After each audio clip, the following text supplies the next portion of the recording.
Gravando. Tá. Você acredita em Deus? Você acredita que Deus se arrependeu de fazer a gente, seres humanos? Lê lá na Bíblia que antes do primeiro dilúvio, é, em Gênesis mesmo, você vai ver que Deus usa as palavras: deploro tê-los feito. Quer dizer, quando você deplora-se com alguma coisa, você está arrependido com ela. Arrependimento é um sentimento de ser humano, de ser imperfeito. E essa palavra foi proferida pela boca de Deus. Está lá na Bíblia, os escribas escreveram dessa forma lá. Então, quer dizer que Deus, o mesmo que tem amor, ódio, sentimento de punição, né?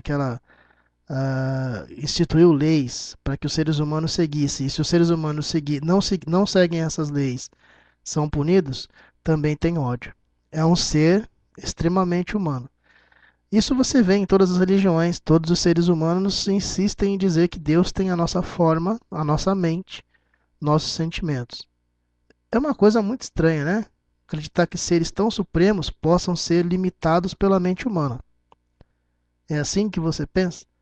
Seu Deus é limitado pela mente humana, pelas nossas capacidades, nossas maldades, nossos parâmetros, nossos valores? Pense bem. Esse vídeo é feito e eu faço esse vídeo agora para tentar levar a você um pouco de dúvida e questionamento, para que você se liberte. É somente com a dúvida, com o questionamento pessoal que você pode se libertar. Se você é seguidor de formadores de opinião, você nunca vai ter a sua. Isso eu sempre falo nos meus vídeos. Se você é seguidor daqueles que fazem opinião, você nunca vai ter a sua. Para você ter a sua, você precisa analisar, conhecer, estudar aquilo que você está crendo ou querendo crer. Se você quiser crer na Bíblia, no Deus que está contido na Bíblia, você não precisa de intermediário. Você lê a Bíblia. Como você pode ler o Corão, se você quiser ser muçulmano. Como você pode ler o Mahabharata, se você quiser ser hindu. Né? Como você pode procurar qualquer religião que você queira seguir e saber dela. Só que uma coisa é óbvia: o contato entre você e Deus é imediato, não precisa de intermediários. Liberte-se dessa ideia.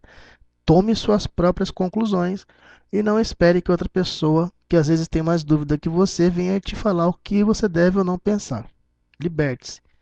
A minha história com a religião acabou no momento que eu comecei a ler a Bíblia e eu descobri que os dois grandes povos que, bíblicos daquela época, é, e hoje ainda, né, das duas maiores religiões, pelo menos duas das três maiores, esses dois povos nasceram de uma mentira. Isaac e Rebeca, que eram primos, ou seja, foi um casamento incestuoso para os nossos parâmetros, né? Isaac e Rebeca tiveram dois filhos. O primeiro que saiu do ventre de Rebeca foi Jacó. Desculpa, foi Esaú. O primeiro que saiu, que é o primogênito, foi Esaú. No calcanhar dele veio Jacó. Sabe quem são esses dois caras? Esses dois caras são simplesmente os pais das duas nações que mais estão em conflito desde sempre. Os muçulmanos, né, os árabes, muçulmanos, e os israelenses. O que aconteceu depois desse nascimento foi uma coisa fantástica.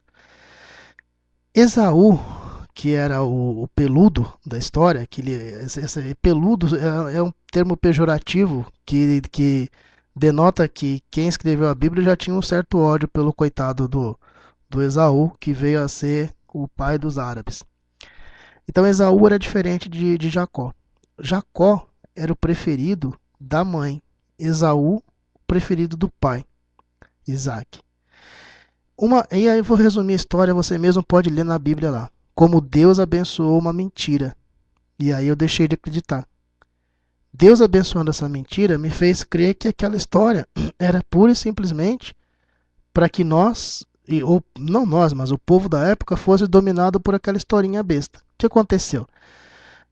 É, Rebeca esperou o Esaú sair para caçar, que ele era caçador, Jacó era pastor. E enquanto Esaú caçava, ela preparou Jacó com um casaco de pele para que ele ficasse peludo como Esaú. E nessa saída de Esaú, Isaac já era velho e cego.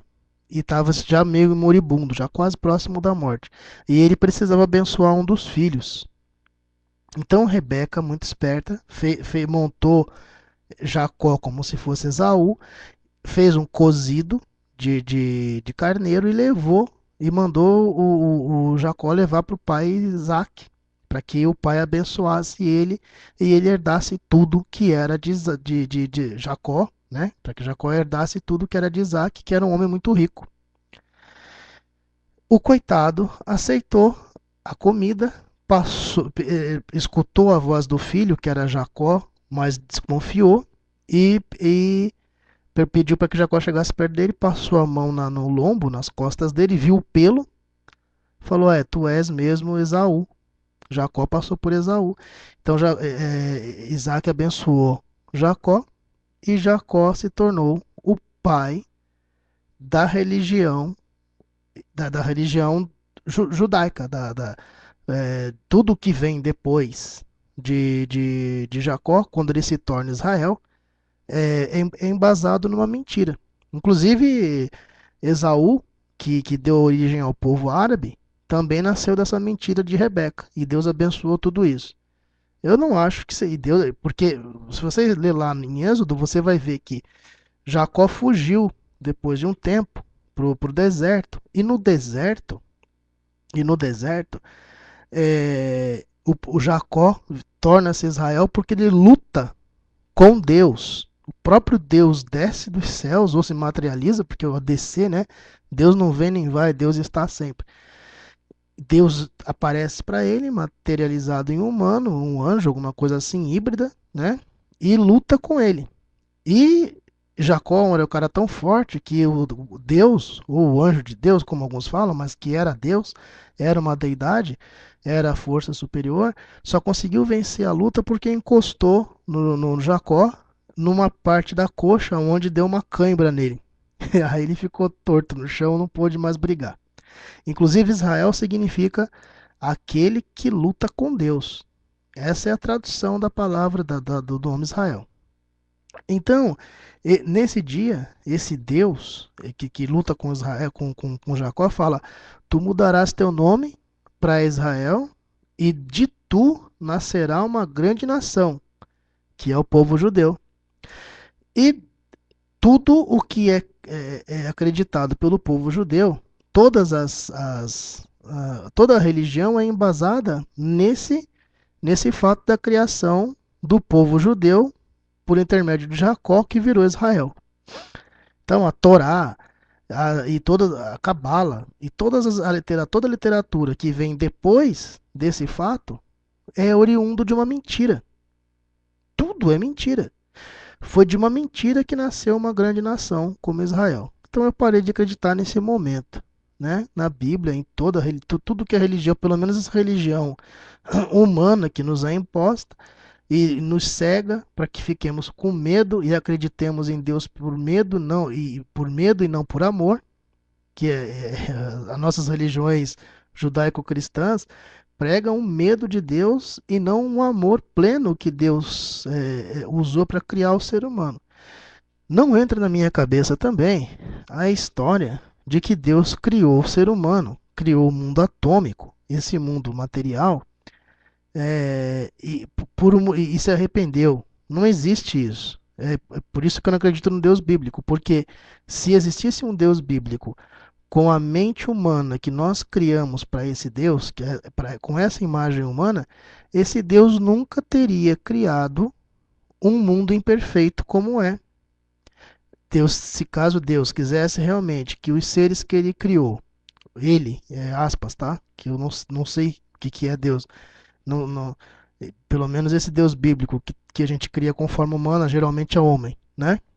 Mas se Deus quisesse criar um mundo perfeito, criaria trilhões e trilhões e trilhões, infinitos trilhões de anjinhos, seres que seriam inteligentes, vivos, como o próprio Deus vivente, mas perfeitos.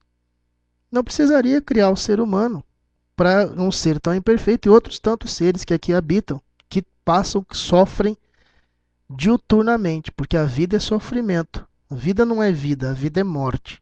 Né? Não estou sendo deprimido, não estou sendo depressivo, nem suicida aqui, não. Não quero que ninguém se suicide depois desse vídeo também. Mas a verdade, a grande verdade é essa. Tô falando tudo isso, tem fundamento, e você sabe que tem fundamento. Você precisa se libertar desses religiosos mal intencionados que só visam o seu esforço para que eles não façam esforço.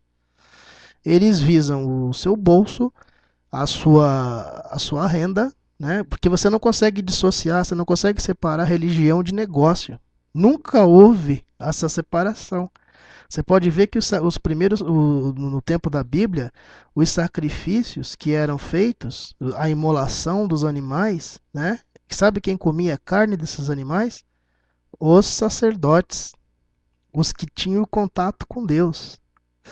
Essa carne, a gordura dos animais, a carne dos animais era dada para esses caras, para os sacerdotes. O pilantra, não passavam de pilantras que já enganavam o povo daquele tempo. É muito fácil você criar a imagem de um ser superior, cujo qual só você tem contato, e por seu intermédio, esse ser superior fala para outras pessoas, né? Você, o sacerdote, você transmite o que o ser superior falou para aqueles que querem crer, só porque você disse que tem contato com esse ser superior. Ora, religião foi e sempre será isso. E se você quiser adorar realmente um Deus, seja ele qual for, você tem acesso diário a esse Deus. Ele constitui o seu corpo. É a força criadora do universo, inexplicável pela mente humana. E ela está aqui agora e está em todos os lugares, inclusive sendo você parte dessa força. Nós estamos indefinidamente, inimaginavelmente ligados para sempre e sob qualquer condição. Liberte-se, pense por si.